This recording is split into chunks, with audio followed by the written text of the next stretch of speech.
Thumbnail देख के शायद आप लोगों को पता चल ही गया है कि आज हम लोग किसके बारे में बात करने वाले हैं। आज हमारा मेन टॉपिक है कूच बिहार एयरपोर्ट। ठीक है,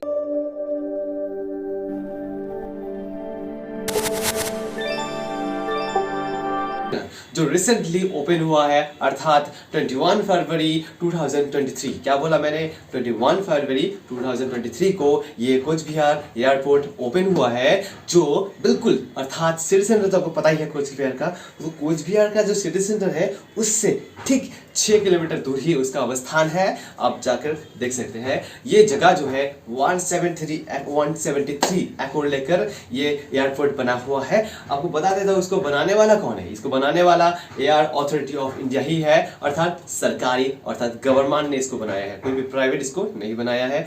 आपको देखकर हैरानी होगा। देखिए, आप जब कूच बिहार एयरपोर्ट पर सर्च करेंगे तो उसकी जगह में ना साथ में साइड में एक ब्रैकेट में कुछ लिखा होगा। फॉर एग्जाम्पल COH IATO और ICAO लिखा होगा। आप लोग सोचेंगे ये सब क्या है, तो आप लोग सोचेंगे नहीं, एक्चुअली आप लोगों के लिए बहुत इंपॉर्टेंट है, बिकॉज ये करंट अफेयर से जुड़ा हुआ क्वेश्चन है, बहुत सारे एग्जाम में आएगा। ठीक है ना। फर्स्ट बात करेंगे COH क्या है। तो आपको बता देता हूँ, अगर आप कूच बिहार एयरपोर्ट सर्च ना करके गूगल में सर्च किया, गूगल में या फिर किसी भी जगह पर आपने सर्च किया COH, तो आपको फिर भी कूच बिहार एयरपोर्ट ही आ जाएगा। ठीक है ना, क्योंकि ये एक कोड है। मतलब वर्ल्ड में जितना सारा एयरपोर्ट है ना, उसका एक शॉर्ट कोड होता है, मतलब 3 वर्ड का एक कोड होता है।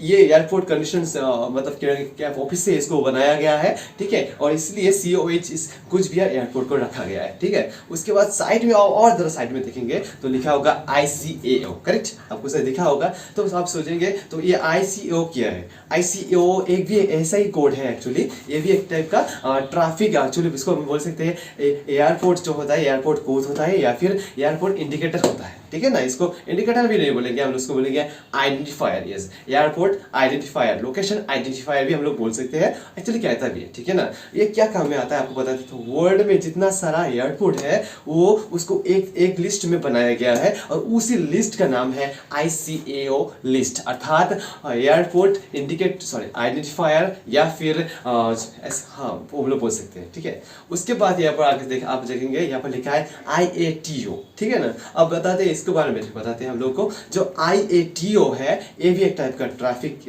क्या है, एयरपोर्ट कोड है। लेकिन ये काम किसके लिए आता है, इसको बोला जाता है एयरपोर्ट इंडिकेटर। मतलब जैसे IATO को कहा जाता है एयरपोर्ट इंडिकेटर नहीं, इसको बोला जाता है एयरपोर्ट आइडेंटिफायर। उसी तरह इस ICAO को कहा जाता है वो एयरपोर्ट इंडिकेटर। तो आप बोलेंगे ये क्या किसका आता है, तो ये काम में आता है। आपको कुछ बता देता हूँ, जैसे कि आप एरोप्लेन में है तो एरोप्लेन से पता चल जाता है कि सामने कोई वेदर खराब है कि नहीं, सामने कोई मतलब कोई प्रॉब्लम हो गया है तो हम लोग को उतरना जरूरी होता है इसके लिए। तो सामने कोई एयरपोर्ट है कि नहीं, तो या कोई स्टेशन क्या बोलते हैं उसको, एयरपोर्ट स्टेशन है कि नहीं, वेदर स्टेशन है कि नहीं, या फिर ट्रैफिक कंट्रोल सिस्टम जो होता है, मतलब सामने से कोई एरोप्लेन आ रहा है वो पता कैसे चले, इसीलिए इसको बनाया गया है, जिसका नाम है ICAO। ठीक है ना, इसमें बहुत कुछ है, इसका भी बहुत कुछ फायदा है। आपको बता देता हूँ, जैसे कि आपको बता, जैसे कि नंबर में आता है आपका फ्लाइट प्लानिंग, इसी के वजह से होता है।